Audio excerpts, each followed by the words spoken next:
Alors, nous allons aller avec notre invité, Monsieur Alseni Mabiti Camara. C'est pour nous, dans ce studio, un réel privilège de vous avoir dans notre émission, et moi particulièrement, puisque nous sommes deux camarades de promotion. Nous sommes la 45e promotion de droit de l'Université Générale Sankonde Symphonia. Bienvenue dans cette émission. Mamadou Alpha Ba, on va aller avec vous. Nous parlons des négociations tendues entre le gouvernement guinéen et le collectif des anciens contractuels de Guinée. Et les enseignants n'entendent pas fléchir. Qu'est-ce qui se passe? Monsieur Camara, rebonjour. Bonjour. Tout récemment, on a suivi des négociations entre le syndicat des enseignants et surtout des contractuels avec les autorités. Mais ça coince. Qu'est-ce qui ne va pas? Et merci et bonjour à tous. Le micro. À tous les millions de téléspectateurs et d'auditeurs de Yoma TV. Merci de m'avoir donné cette opportunité. Le plaisir est partagé avec mon cher ami Odilon, qui a été vraiment une référence pour nous à l'université. Merci. Et ce qui ne va pas entre le mouvement syndical et le gouvernement guinéen autour de la table, c'est autour des enseignants contractuels. Et depuis que les négociations ont commencé, le blocus est à ce niveau, parce que la plateforme revendicative même n'est pas encore rentrée dans le jeu de la négociation. C'est les préalables qu'on est en train de discuter, et parmi ces préalables, le point des enseignants contractuels est cité. Et nous avons demandé à nos représentants autour de la table de négociation de ne défendre que deux choses concernant les enseignants contractuels. Ces deux choses ne sont rien d'autre que le paiement intégral des arriérés de salaire de tous les enseignants contractuels qui ont mouillé le maillot durant l'année dernière, mais aussi notre intégration à la fonction publique sans condition. Et ces arriérés, il y a combien de mois non payés? Vous n'êtes pas sans savoir que l'année dernière, le ministère de l'Administration du Territoire et de la Décentralisation a signé un contrat de 12 mois avec les enseignants contractuels par le biais des maires. Et sur les 12 mois, il n'y a que 3 mois qui ont été payés au cours de l'année. Et y compris les primes d'incitation. C'est-à-dire ici, il y a 9 mois d'arriérés de salaire qui doivent être payés, mais 12 mois de primes d'incitation aussi qui doivent être payés aux enseignants contractuels. Nous avons accepté d'endurer toute cette souffrance pour qu'au finish, nous soyons rétablis dans nos droits. Et si ce n'est pas un secret, à combien s'élève ce qu'on vous donne comme prime, comme traitement? Le salaire de base était fixé à 1 million, plus les primes d'incitation qui évoluent en fonction de l'éloignement de l'enseignant. C'est-à-dire celui qui travaille dans un gouvernorat n'a pas la même prime que celui qui est dans la préfecture, et celui qui est dans la préfecture n'aura pas la même prime que celui qui est dans la sous-préfecture, les districts et les villages. Alors, rapidement, moi je voudrais vous poser la question de savoir, avant que vous, n'est-ce pas, vous ne signiez ce contrat avec le ministère, le MATD, je vais parler donc du ministère de l'Administration du Territoire et de la Décentralisation. Est-ce qu'il vous a été promis quelque chose, par exemple, par rapport à votre intégration à la fonction publique, donc après sans concours? C'est que la situation là a perduré depuis 2018. C'était à la date du 25 septembre 2018 que l'appel à candidature a été lancé par le ministère de l'Éducation nationale et de l'alphabétisation, appelant tous les diplômés sans emploi désirés de postuler pour enseigner en situation de classe, de postuler, et afin d'être recrutés, au terme duquel contrat, il devait être directement reversé dans le compte du personnel enseignant titulaire. Et c'est ce qui a été dit. Mais très malheureusement, après 3 mois de service rendu, ils nous ont demandé de surseoir à tout et qu'ils vont authentifier les diplômes à travers les institutions de formation. Après cette authentification, qu'on sera reversé. Et c'est ce qui a duré. Et jusqu'à date, malgré que le président de la République d'alors, le professeur Alpha Condé, avait donné une instruction ferme à son ministre de l'Éducation de renforcer la capacité pédagogique de ces anciens contractuels et de les reverser au compte de la fonction publique. Chose qui n'a pas eu jour jusqu'à date. Maintenant, à l'arrivée des nouvelles autorités du CNRD au pouvoir le 5 septembre, on a été approché par le ministre en charge de l'éducation, ministre Guillaume Awing, et qui nous a demandé de déposer une liste des enseignants contractuels parce qu'il a fait le tour de la Guinée, et il a fait le diagnostic, il a constaté sur le terrain qu'il y avait un manque criard d'enseignants. Aujourd'hui, laissez-moi vous dire que l'école guinéenne a besoin de plus de 20 000 enseignants. Parce que de 2018 jusqu'à date, il y a eu beaucoup d'écoles qui ont été construites, d'autres ont été rachetées et certains ont fait valoir leur droit à la retraite et certains sont décédés, d'autres ont quitté le département de l'éducation pour un autre département. Donc compte tenu de tous ces manques-là, le nombre de besoins s'élève d'année en année. Et aujourd'hui, on est au-delà de 20 000. Et les enseignants contractuels ne font pas 20 000 enseignants. Vous êtes au nombre de combien? Nous sommes aujourd'hui, parce que on a demandé de remonter les dossiers. Les dossiers, après avoir été remontés, le nombre exact qui a été retenu était de 18 901 personnes. Et ça, bien avant même l'authentification. Mais je vous ai dit tout de suite qu'en 2019, on a demandé d'authentifier les diplômes et de reverser les enseignants contractuels d'alors dans l'effectif de la fonction publique. Et cette authentification a été faite. Et les résultats, le nombre déposé était de 16 000. Après l'authentification, on s'est retrouvé à 11 000. Donc tous les autres diplômes ont été qualifiés de faux diplômes. Et cette année aussi, d'année en année, comme je vous ai dit, le nombre augmente, le nombre de sortants des ENI et des lycées augmente et les enseignants contractuels, le groupe des enseignants contractuels absorbe les sortants. Donc le nombre est allé jusqu'à pour un premier temps, jusqu'au nombre. Comment les enseignants contractuels absorbent ceux qui viennent de l'ENI? Comment ça se fait? Regardez, ils ont été formés pour être enseignants. Et après avoir fini les études universitaires de formation professionnelle en qualité d'enseignant, ils ne vont pas rester à la maison. Mais c'est vous qui les prenez? Non, ce n'est pas nous, c'est l'État. Attends. Ils ne vont pas rester. Parce que ça, c'est pas, en fait, ce n'est pas votre discours. Non. Ce n'est pas à vous de savoir s'ils vont, oui ou non, rester à la maison. La question que je veux savoir, c'est lorsqu'ils finissent, leur cycle, comment se fait-il que systématiquement tous, chaque année, se retrouvent sur votre liste? Année, parce que, regardez, c'est cette année... Parce que vous-même, vous venez de dire que chaque année, votre nombre gonfle. Justement, comment ça se fait? Voilà. Comment ça s'est passé? Comment ça s'est passé? Parce que nous étions, après l'authentification de 2019, le nombre maintenu et que nous avons toujours défendu était de 10 587 enseignants contractuels. C'est lors de l'appel à candidature du ministère de l'Administration du Territoire et de la Décentralisation que le nombre est passé de 10 587 à 18 901 personnes.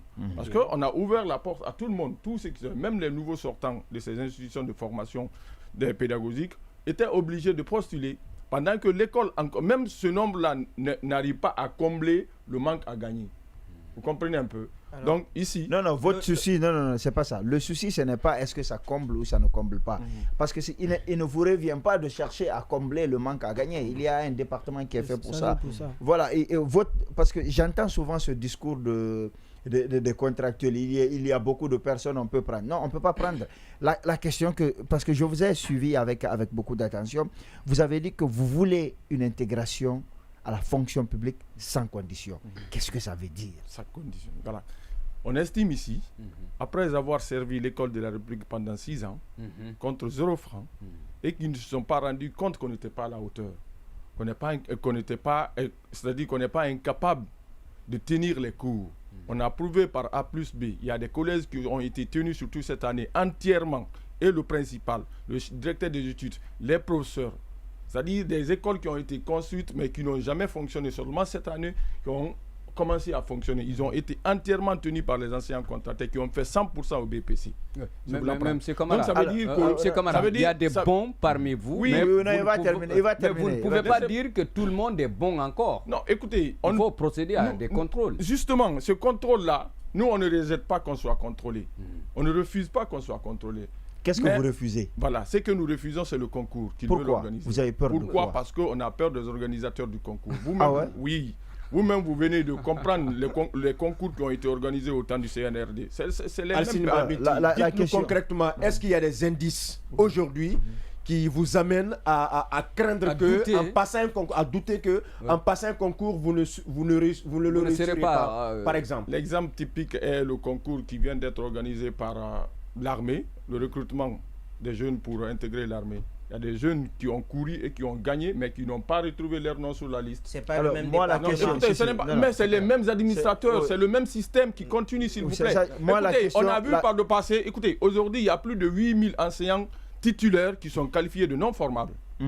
Et ceux-ci ont eu le concours pour intégrer la fonction Alors, publique. la question que je veux laissez-moi vous continuer. poser. Laissez-moi. Oui. Vous dites pourquoi nous refusons le concours. Aujourd'hui, nous avons des exemples typiques. On a fait la catégorisation des enseignants dans le système éducatif. Ils sont Le classés tiers en tiers moins, tiers faible et Tiers fort. fort. Et les tiers faibles là, c'est-à-dire ils sont inutilisables. Et mais ceux-ci ont eu le concours pour intégrer la fonction publique. Pourquoi ne pas changer la donne? C'est pourquoi on a dit que pour juger un véritable maçon, c'est au pied du mur. Venez nous évaluer en classe, en pratique de classe. Et là, vous allez vous rendre compte, est-ce que nous sommes capables de transmettre notre savoir aux enfants ou pas, sur le plan pédagogique, sur le plan académique. Est-ce que c'est vous qui fixez les règles de jeu quand vous êtes d'accord qu'on vous contrôle? Est-ce que c'est à vous de dire, mais c'est dans ce domaine précis que vous allez nous contrôler? Est-ce que ce ne serait pas mieux de Monsieur, on faire ne change pas l'équipe qui gagne, mais l'équipe qui faut toujours n'apporte pas de résultats. Je rappelle que l'équipe qui gagne a donné 9% au bac. Ce que je veux dire, la question que je veux poser, c'est est-ce qu'aujourd'hui, concrètement, ce ne serait pas bien d'avoir un concours fermé co-contractuel pour les contractuels. pour ça, là, pour démêler le bon du mauvais. Parce que, refuse pas. Pourquoi je pose cette question avant que vous ne répondiez? Vous avez parlé de 8000 enseignants titulaires qui n'ont pas le niveau, qui ne sont pas formables.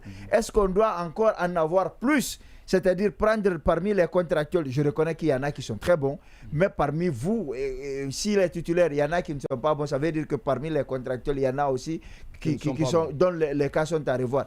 Est-ce qu'il faut augmenter le taux d'enseignants non formables ou bien il faut décanter ça, prendre les bons que vous avez parmi vous et ensuite aller chercher d'autres pour compléter le manque à gagner? Je crois bien la meilleure formule pour décanter parmi nous est de nous évaluer. Oui, un concours entre parmi vous. Justement, nous-mêmes, on reconnaît qu'il y a certains parmi nous qui ne peuvent pas du tout répondre ou satisfaire. Vous les connaissez? Bien sûr. Mais pourquoi vous ne faites pas une liste pour dire voici les gens qui ne sont pas bons parmi nous? Écoutez, c'est pas à nous de faire ça, de faire ce travail. Donc laissez-leur faire le concours. Écoutez, laissez-moi finir. Ce n'est pas à nous de faire ce travail-là. Dans la mesure où on a été recruté par eux, on a été inspecté par eux pendant plusieurs années, de 2018 jusqu'en 2023, ils ne se sont pas rendus compte que dans le lot, il y a des contractuels qui n'ont pas été à la hauteur, qui n'ont pas répondu à leurs attentes. Ce n'est pas maintenant qu'il est temps de nous intégrer à la fonction publique qui vont nous dire... Alors, je vais poser, si tu permets, Simon, avant qu'on ne sorte de ça... Attendez, laissez-moi finir. On va laisser répondre. On va laisser... Ok. Il va continuer.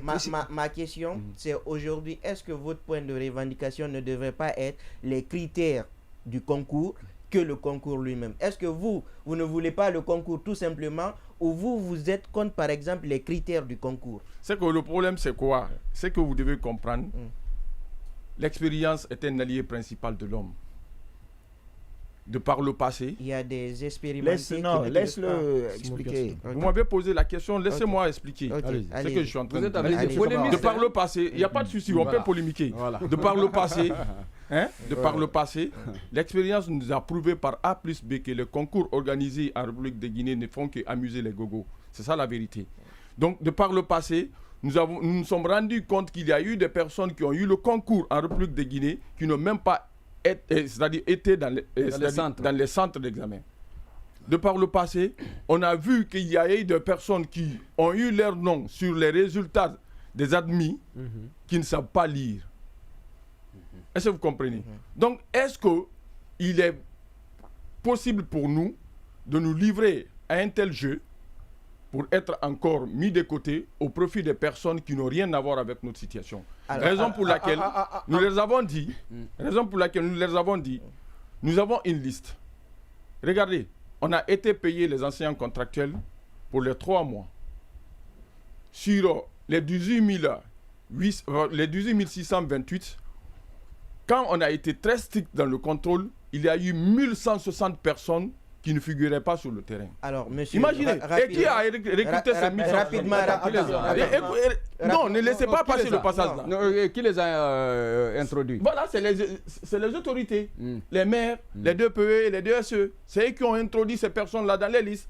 Ça pensant qu'on allait... Revenez sur ce pan de votre communication. Je dis, sur 18 628 personnes, nous sommes allés 18 000 contractuels, hein? 18 628 personnes enseignants contractuels. Anciens contractuels, oui. Nous sommes allés sur le terrain pour les payer parce qu'on a quitté Conakry avec ce fichier. Avec un contrôle strict sur le terrain, on s'est rendu compte qu'il y avait 1160 personnes qui ne figuraient pas sur le terrain. Cela voudrait dire que même parmi vous, les contracteurs, il y a des malhonnêtes. Non, ce n'est pas des contractuels. Il y a eu des personnes des autorités, quoi. Ils sont autour de 10 000 et quelques. Comprenez, non? Donc ça veut dire quoi? Là où ils ont pu insérer ces personnes-là, juste pour avoir ce montant des primes ou les salaires de ces anciens contractuels, s'il s'agit d'intégrer ces mêmes contractuels à la fonction publique, qu'est-ce qui vous rassure qu'ils ne vont pas écarter les vrais anciens? Alors, on va rester avec vos principes et ce que vous voulez. Vous voulez que vous soyez contrôlé, mais en classe, en situation de classe, sur la base de ce que vous pouvez faire concrètement. Moi, je crois bien, pour juger un véritable maçon, c'est au pied du mur. Oui, c'est ça. On n'est pas ancien qui le veut. On ne peut pas... Permettez que je pose... Vous voulez que vous soyez en fait contrôlé, mais que ça ne soit pas un concours, mais plutôt que vous soyez contrôlé sur évalué sur la base de vos performances en pratique de classe. Alors, dans l'enseignement, c'est vous qui savez, mais il y a plusieurs inspections, notamment l'inspection à l'interne, il y a l'inspection pour vérifier les documentations et il y a aussi l'inspection systématique. C'est ça? Bien sûr. Voilà, il y a l'inspection systématique. Alors, ça fait plusieurs années que les contractuels, votre équipe est là et ça, on peut vous concéder que vous êtes très dynamique. Ce que je veux savoir, c'est que sur la base de ces 10 000 personnes, il y a quand même chaque année des inspections. Est-ce que sur la base des inspections qui ont été faites, vous serez d'accord qu'on vous intègre, mais déjà de votre liste, qu'on extirpe déjà, à partir de maintenant, ceux qui ont été évalués, ceux qui ont été inspectés et qui n'ont pas donné satisfaction? Pourquoi pas? Et si on vous disait que parmi les 10 000 et quelques personnes contractuelles... Les 18 000. 10 000 et quelques, 10 000 véritablement votre liste. 18 000. Non, la liste que vous avez, la vraie liste de contractuels. Non, pas ce que alors, 2018. Alors, prenons les 18 000. Si on disait que sur ces 18 000 là, seuls 2 000 contractuels ont le niveau pour enseigner, est-ce que vous seriez d'accord? Mais pourquoi pas, je ne serais pas d'accord. Si la preuve en est que il prouve par A plus B. Parce que, regardez, quand on dit pratique de classe, les notes ne sont pas fomentées ailleurs. Les notes sont directement attribuées au candidat devant lui. Non, vous n'avez pas compris. Non, si, vous n'avez pas compris ma question. De ça. Écoute, non, vous n'avez pas compris. Je vais reposer ma question. Non, je vais reposer ma question. J'ai bien compris votre question. Je vais reposer ma question. Je dis sur la base... Non, je vais reposer la question sur la base des inspections qui se font chaque année. Et ça fait plusieurs années que vous êtes sur le terrain. Sur la base des inspections qui ont été faites par le passé et jusqu'ici, est-ce que vous êtes d'accord qu'avant la prochaine rentrée, qu'on décante déjà sur la base de ces inspections-là et qu'on prenne ceux qui sont bons dans le lot? Mais pourquoi pas? On sera d'accord. Donc plus besoin d'attendre l'année prochaine. Mais pourquoi? Parce que nous exigeons à ce que cela soit effectif. Et si on vous disait que lors des inspections, que vous, Alcine Mabinti, vous n'avez pas donné satisfaction et que vous n'êtes pas pris parmi les 2 000 ou les 5 000 retenus, est-ce que vous accepterez? Déjà que je sais consciencieusement que j'ai toujours répondu favorablement aux attentes des inspecteurs. Non, la question c'est quoi? Si à l'issue d'une évaluation par exemple, votre travail est désapprécié, est-ce que vous accepterez? Mais pourquoi pas? D'accord. Moi, ma question peut-être une question de précision. Et toujours par rapport aux règles de jeu établies entre vous et les membres de l'administration. Est-ce que, parce que vous avez parlé des DK, vous avez parlé de votre premier accord avec le régime d'Alpha Condé, et donc après l'arrivée du pouvoir au pouvoir par du CNRD, excusez-moi, est-ce que entre vous et Guillaume Awing, accompagné donc de son homologue de l'administration, et vous a été faites les mêmes promesses donc d'intégration à la fonction publique et sans concours. Cette précision est importante. Ce que je veux vous faire comprendre, une fois qu'on est recruté enseignant contractuel, c'est un chemin, c'est un raccourci pour bypasser le concours afin d'intégrer la fonction publique. Une fois on a ce contrat, c'est une façon de bypasser le concours pour l'intégration à la fonction publique. Donc, dans la mesure où nous avons été acceptés de signer le contrat avec les nouvelles autorités, de servir en classe pendant toutes ces années, je crois bien, il n'y a même pas à dire est-ce qu'il a été dit que nous allons intégrer la fonction publique sans Alors, concours. moi, je cherche. Non, moi, je ne suis pas d'accord. Je ne suis pas d'accord avec vous sur cela. Parce qu'en République de Guinée, vous avez une loi qui régit ce qu'on appelle les agents de l'État. La loi 027, donc, qui a été adoptée en 2000. Dans cette loi-là, l'article 34 fait la dérogation. Dans la mesure où le nombre de candidats est inférieur à la demande ou à la demande exprimée, directement on fait la sélection sur dossier. Bien entendu que ça soit comme ça, mais sauf qu'aujourd'hui, il y a eu un contrat. C'est que aujourd'hui, à vous entendre, vous vous fondez seulement sur le principe selon lequel vous avez obtenu un contrat. Et c'est pas seulement le principe, parce qu'on a accepté de mouiller le maillot, c'est pas suffisant. Écoutez, non, c'est pas suffisant. C'est plus que suffisant. Non, même. ce n'est pas suffisant. Mon frère, c'est plus que suffisant. Écoutez, vous avez là où on a accepté de travailler pendant 5 ans, 6 ans, oui. c'est-à-dire sans mais vous n'êtes pas le seul. Mais bien sûr, on est les seuls. Non, vous n'êtes pas le seul. Dis-moi le contraire. Donne-moi une entité qui a accepté de mouiller le maillot dans les coins les plus reculés de la Guinée pendant 5 ans. C'est parce que vous avez accepté. Tu n'es pas ancien. Écoutez, c'est parce que vous avez accepté la Guinée ne se limite pas. Écoutez, la Guinée ne se limite pas. La délimitation pour moi n'est pas un critère donc de votre intégration à la fonction publique. Soyons clairs sur ces principes-là. Si vous devrez intégrer la fonction publique, il y a des règles qui sont établies. Et ces règles-là, nous, on n'est pas allé au-delà de ces règles. Non, vous êtes allé au-delà de ces règles. Parce que vous refusez le concours. Non, on refuse le concours, mais on propose autre chose à la place du concours. C'est ce qui reste évident. On refuse le concours, mais on propose autre chose à la place du concours qui est bien normal. Alors moi, je n'arrive pas à comprendre une situation. C'est que vous voulez votre intégration sans condition à la fonction publique. Et de ce côté-là, vous êtes vraiment intransigeant et ça fait 5 ans que ça dure. En même temps, vous dites que si on vous disait que sur les 10 000 ou les 18 000, il n'y a que 2 000 qui sont bons et que ce sont ces 2 000-là qui seront retenus pour l'année prochaine, pour la prochaine rentrée scolaire, vous serez d'accord. Est-ce qu'il n'y a pas... Laissez-moi vous dire... Est-ce qu'il n'y a pas... Non, loin de là. Yacine, laissez-moi vous dire que nous voulons que le système éducatif soit qualifié. On ne sera jamais là pour faire la promotion de la médiocrité. Et on ne va jamais contribuer à ce que les enseignants qui ne sont pas à la hauteur, qui ne peuvent pas répondre aux attentes du ministère de l'enseignement préuniversitaire et de l'alphabétisation puissent intégrer la fonction publique. Là, on est catégorique là-dessus et tous les anciens contractuels le savent. On est d'accord. Mais retenez une chose aussi. Après avoir accepté de servir l'école de la République pendant toutes ces années et que l'État ne s'est pas rendu compte qu'on n'est pas à la hauteur, on est d'accord, et que l'État continue toujours à se servir de nous, tout en nous promettant que nous serons intégrés, je crois bien qu'il est temps de nous rétablir dans nos droits. Alors là, en fait, justement, c'est... Non, il y a, si tu permets, il y a, comme on appelle, une sorte de dichotomie. Il y a une sorte d'incohérence dans ce que j'entends.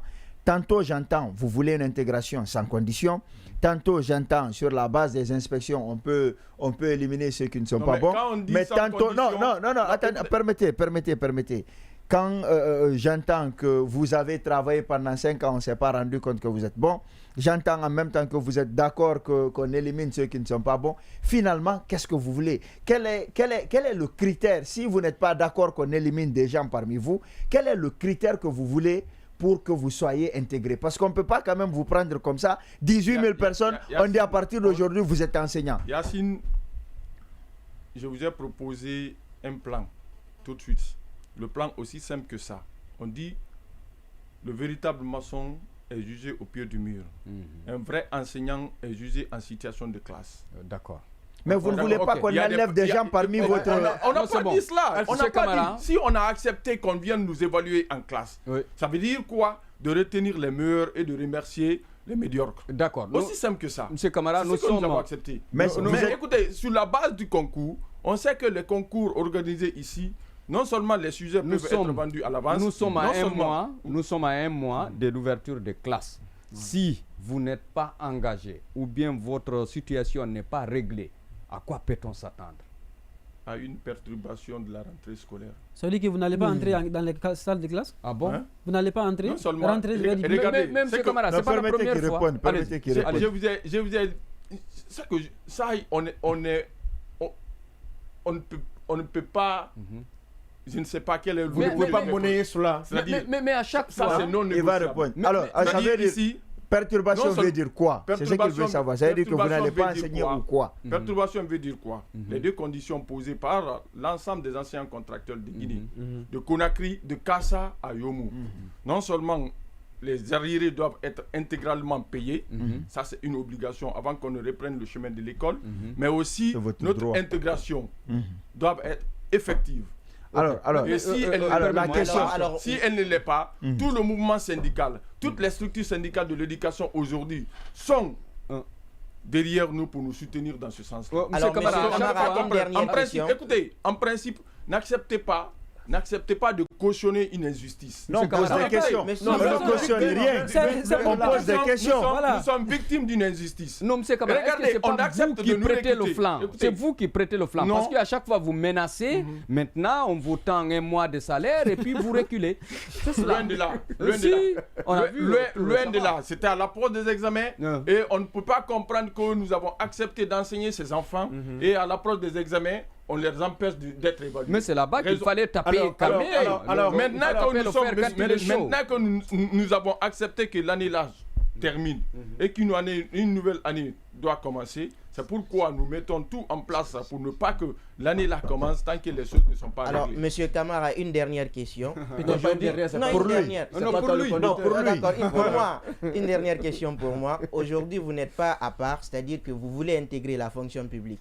Et à ce stade-là, il faut rappeler que c'est l'administration qui a le privilège du préalable, qui dicte la procédure à suivre. Maintenant, vous, comment vous expliquez que vous voulez aller à l'encontre de ces règles-là pour que votre procédure soit acceptée par l'administration, étant donné que c'est l'administration qui doit vous payer? Il a proposé deux plans. Nous avons... Quelle est la loi? Parce que l'administration aussi se base sur des lois pour pouvoir... Le principe de la légalité, oui. On est d'accord. Quelle est la loi qui permet à cette administration d'utiliser des jeunes pendant 6 ans sans les payer? Des pères de famille, des responsables de famille. Non, aucune... Nous ne sommes pas là pour répondre à vos questions, mais nous vous... Non, bien sûr. Si vous me posez des questions, je suis obligé aussi de vous retourner des questions. Non, ici, c'est nous qui posons les questions. Alors, maintenant, là où il n'y a pas cette loi, cela veut dire qu'ils peuvent faire dérogation, ils peuvent faire violence sur eux-mêmes, accepter nos principes. Monsieur Camara, est-ce que aujourd'hui, si on vous a bien compris, vous êtes prêt à être évalué, mais pas prêt à passer par voie de concours? C'est cela? C'est-à-dire, écoutez, ils ont fait une proposition.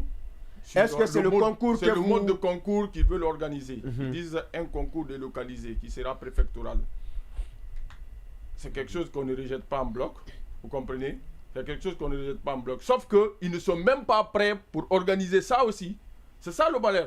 Parce que même si on dit tout de suite, aujourd'hui on est apte pour le concours, ceux dont nous voyons aujourd'hui en face de nous comme administrateurs, comme décideurs, ne sont pas prêts encore pour cela. D'accord. Donc ça veut dire quoi? Yassine, on va aller avec la dernière question avant de passer aux parce que le mouvement syndical les a demandé. Yassine, le mouvement syndical les a demandé de fixer une date par rapport au concours qu'ils veulent organiser. Ils sont incapables de fixer cette date-là. Donc ça veut dire qu'ils ne sont pas prêts encore, malgré ils se prononcent sur l'organisation du concours. Alors, mais ils ne sont pas prêts pour fixer une date de l'organisation. Deux petites questions rapidement. Vous avez parlé de 2 conditions pour que vous acceptiez, pour que le problème finisse. La première chose, c'est qu'il faut qu'on paye les arriérés.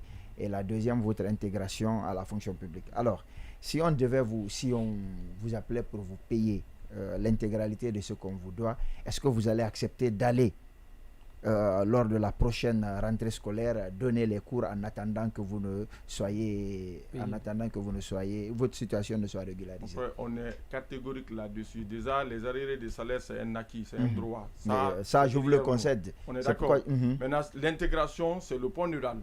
Et ça, tant que l'intégration n'est pas effective, aucun ancien contracteur ne reprendra le chemin. Alors, si vous ne partez pas en classe, justement, est-ce que vous ne craignez pas que ça soit une opportunité, une aubaine, pour que vous soyez tout de suite mis de côté et que l'État passe à autre chose? Qu'il essaye. Nous représentons plus de 70% de l'effectif des enseignants à l'intérieur du pays. S'ils veulent réellement qu'ils nous mettent de côté, les écoles seront fermées, les enfants vont descendre dans les rues. Oui, mais ils vont réclamer. Mais écoutez, c'est ce jeu-là, ils se prêtent à ce jeu, parce qu'ils sont capables aussi ils peuvent recruter. Ils peuvent pas recruter parce que déjà...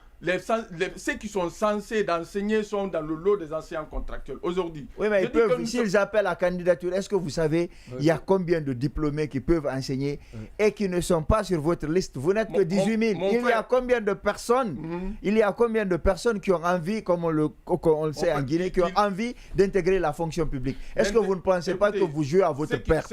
Ceux qui sont formés pour enseigner sont avec nous. Il y a beaucoup d'entre vous qui ne sont pas formés pour enseigner. D'accord. Écoutez, mais par la force du temps, ils se sont perfectionnés dans l'enseignement. Il faut retenir ça aussi. Alors, monsieur Alseni Mameti Camara, on vous a largement compris.